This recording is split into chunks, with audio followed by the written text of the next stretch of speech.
जैसे कि आप जानते हैं हमने रियाजी में कुछ सबक पढ़े थे। हमने जो पढ़ा था हिंसी अशकाल के बारे में। हिंसी अशकाल ये यहाँ पर हिंसी शक्लों का तारुफ पहला हिस्सा ये आधा था। और इसमें क्या क्या सीखा था हमने आपको, मैंने कहा था चौकोर, मुसल्लस और दायरा, ये तीन चीज़ें हमने सीखी थी। इनमें कोने कितने होते हैं, बाजू कितने होते हैं। तो चलिए आज थोड़ा हम आगे बढ़ते हैं। यहाँ पर सफ़र नंबर 2 पर आते हैं। क्या है यहाँ पर आपके सामने तस्वीर है, क्या करना है देखिए। किनारे और कोने हो चुका है हमारा, ये बता चुका हूँ मैं, लेकिन फिर भी यहाँ पे शक्ल देखकर आपको देखना है और सवालों के जवाब देकर समझना है इन चीज़ों को। अब ये कह रहा है यहाँ पर, थोड़ा सा मैं इसको इस तरह कर लेता हूँ ताकि आपको नज़र भी आए और समझाने में आसानी हो मुझे। देखिए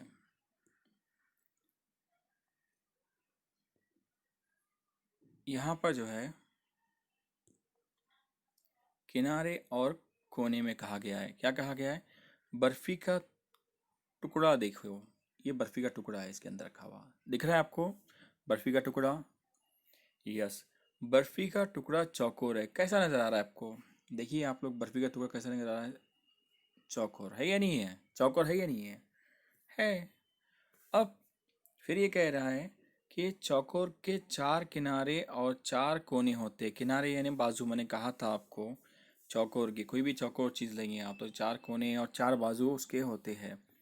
तो यहाँ पे आप समझेंगे किस तरह, तो मैं आपको बताता हूँ किनारे और बाजू किस तरह समझेंगे।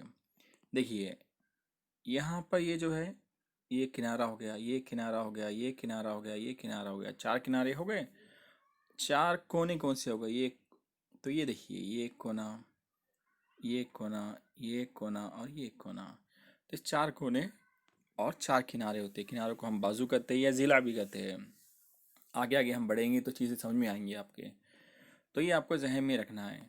अब रही बात आगे, हम यहाँ पे और एक मिसाल दिया है उसने, देखिए मेज़ की ऊपरी सतह को गौर से देखो। मेज़ यानी यहाँ पे जो टेबल जो बना हुआ है, हम आमतौर पर टेबल कहते हैं, मेज़ तो लफ्ज़ इस्तेमाल करते ही नहीं, हम भूल गए उर्दू का लफ्ज़, बहुत कम लोग इसको इस्तेमाल करते हैं।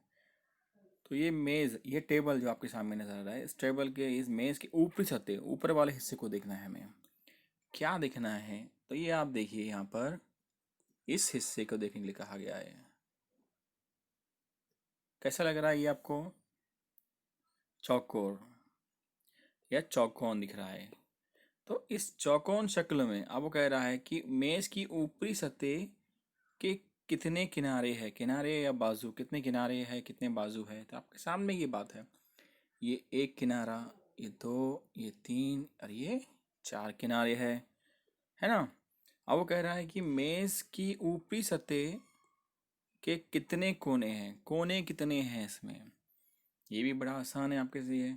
कितने कोने हैं? यहाँ पे एक कोना बना हुआ है, इधर एक कोना बना हुआ है, यहाँ एक कोना बना हुआ है, यहाँ एक कोना बना हुआ है, चार कोने बने हुए हैं। अब फिर ये सवाल आगे बढ़ता है कि मेज की ऊपरी सतह की शक्ल कौन सी है। जाहिर सी बात है, ये शक्ल आप देखकर आपको लग रहा होगा कि इसमें चार किनारे हैं, तो ये चौकोर बन गया इस तरह।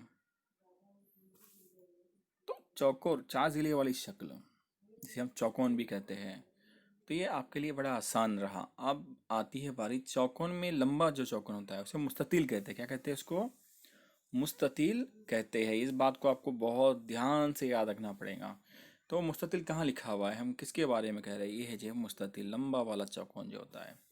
इसमें खास बात क्या होती है, इसके आमने और सामने के, यानी कि इसके ये है और इसके सामने वाला दोनों बराबर रहेंगे, ये और ये बराबर बराबर रहेंगे। ऐसी शक्ल को बोलते हैं मुस्ततील। क्या बोलते हैं? ऐसी शक्ल को मुस्ततील कहते हैं।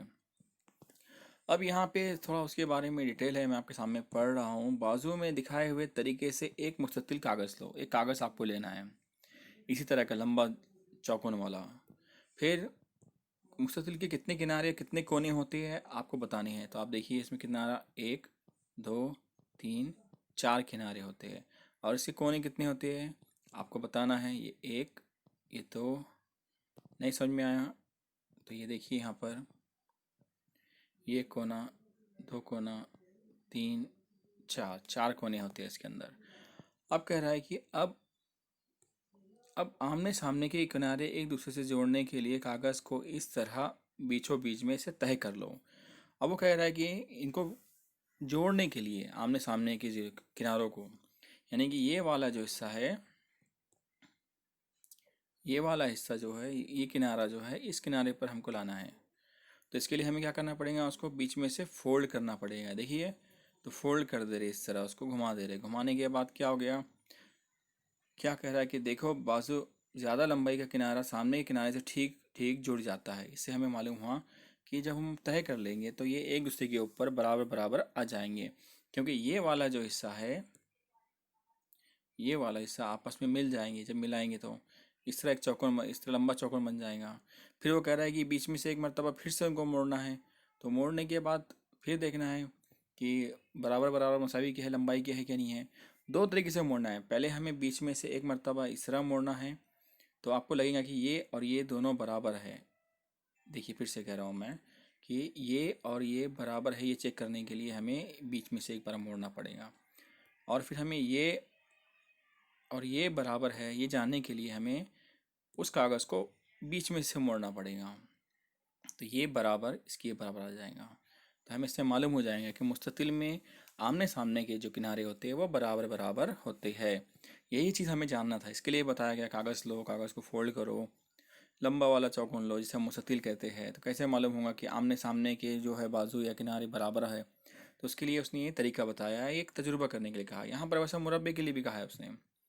ये मुरब्बा जो कि रुमाल, मुरब्बा यानी कि ऐसा चौकोन जिसके चारों बाजू या चारों किनारे बराबर बराबर होते हैं। मुरब्बा जिसके चारों कोने, ये वाला, ये वाला, ये वाला, ये वाला सब बराबर रहेंगे, कोई छोटा बड़ा नहीं रहेगा। चारों के चारों किनारे बराबर रहेंगे। अब हमें इसे चेक करना है। चेक करने के लिए उसने क्या कहा, देखो यहाँ पर भी पहले बोला इसकी, उसने रुमाल को गौर से देखो ये मुरब्बा है। क्या बोला उसने, ये रुमाल को देखो ये पूरा बराबर, क्या है ये मुरब्बा है, चारों कोने बराबर है इसके, ये मुरब्बा है। अब उसने कहा यहाँ पर कि मुरब्बे के किनारे और कितने होते हैं, कोने कितने होते हैं। तो इसके एक दो तीन चार किनारे होते हैं, और कोने भी कितने होते हैं आपको मालूम है। ये एक कोना, ये दो कोने, ये तीन और ये चार, चार कोने होते हैं। रुमाल को आड़ा और खड़ा तय करो। आड़ा और खड़ा, पहले आड़ा इस तरह। तो जब हम इसको घड़ी करेंगे तो ये वाला जो हिस्सा है इसके ऊपर आ जाएगा। इस तरह क्या बन जाएगा, एक मुसल्लस बन जाएगा। तो देखेंगे आप, आपको खुद नज़र आ जाएगा कि ये है, ये जो हिस्सा है, ये वाला इससे मिल जाएगा और ये वाला इससे मिल जाएगा। देखिए आपने, ये इस तरह मिले कि नहीं मिले, तो भी आपको मालूम हो जाएगा। और फिर उसने कहा कि अब ये दोनों को बराबर है कि नहीं देखना है आपको, ये और ये भी। तो बीच में से भी एक बार घड़ी करने के लिए कहा गया है। तो इसमें यही कहा गया है कि मुरब्बे में चारों जो बाजू होते हैं, किनारे होते हैं, बराबर बराबर होते हैं। चार कोने होते हैं, चार बाजू बाजू होते हैं, किनारे होते हैं। ये आपको जानना है।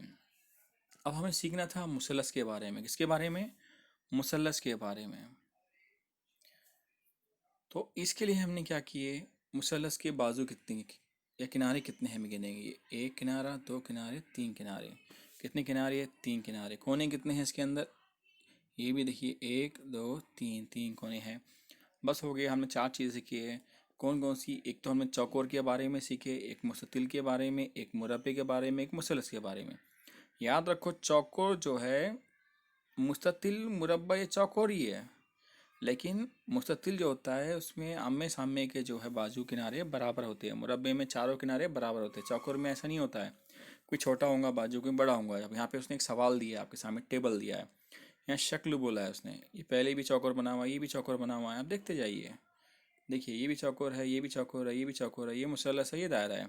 अब आप बोलेंगे सर ये भी जब चौकोर है, ये भी चौकोर, ये भी चौकोर, तो इनका नाम क्या रहेगा। तो देखिए इसमें कितने किनारे, एक दो तीन चार किनारे हैं।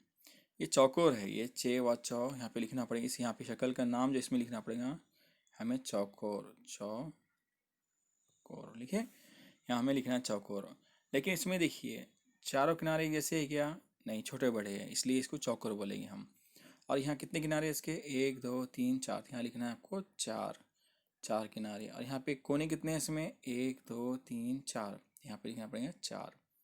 हो गया। अब ये भी चौकोर है, ये भी चौकोर है, लेकिन ये चौकोर लंबा चौकोर है। मुस्ततिल, इसमें मैंने आपको बताया था, मुस्ततिल की खास बात है कि आमने सामने के जो है किनारे बराबर रहेंगे, जैसे बराबर है ये वाला इसके बराबर रहेगा। फिर से देखिए, ये इसके बराबर रहेगा और ये वाले इसके बराबर रहेंगे। तो ऐसे चौकोर को बोलते हैं मुस्ततील। क्या कहते हैं इसको? मुस्ततील बोलते हैं। तो आपको यहाँ पे क्या लिखना है? मुस्ततील लिखना है। ये डब्बे के अंदर आपको मुस्ततील लिखना है। यहाँ मुस्ततील लिखने के बाद आप क्या करेंगे? आपको पूछा उसने, क्या पूछा आपको उसने? किनारों की तादाद। 1 2 3 4, यहाँ पे 4 किनारे। फिर पूछा उसने कोनों की तादाद। तो यहाँ पे कोने कितने हैं इसको? 1 2, देखिए 1 1 2 3 4, तो यहाँ पे आएगा 4। अब नीचे आ जाओ, ये भी चौकोर है, लेकिन ये चौकोर में कैसा है? चारों किनारे बराबर बराबर। तो ऐसे चौकोर को बोलते हैं मुरब्बा। क्या बोलते हैं? मुरब्बा बोलते हैं। यहाँ पे आपको मुरब्बा लिखना है। कितने किनारे हैं इसके अंदर? 1 2 3 4, यहाँ पे 4 आएगा। और कितने कोने हैं? 4। ये क्या है? 3 जिले वाली शक्ल, इसको बोलते हैं मुसल्लस। ये मुसल्लस आपको मैंने बताया था। यहाँ मुसल्लस लिखना है। मुसल्लस लिखने के बाद इसमें कितने किनारे हैं? इसमें किनारे कितने हैं? देखो 1 2 3, यहाँ पे 3 लिखो। कोने कितने हैं? 1 2 3, तो यहाँ पे 1 2 3, तो यहाँ पे आएगा 3। हो गया। अभी है दायरा, गोल है, तो इसको बोलते हैं दायरा। यहाँ पे दायरा लिखो। किनारा है इसमें? नहीं। इसमें कोने हैं? इसमें नहीं। ना किनारा है ना कोने हैं। ये हमारा सबक यहाँ पर ख़त्म हो जाता है। अब यहाँ पर जो है हम ये सबक कल पढ़ेंगे, अददों का इल्म। ओके, जब तक के लिए अल्लाह हाफिज़।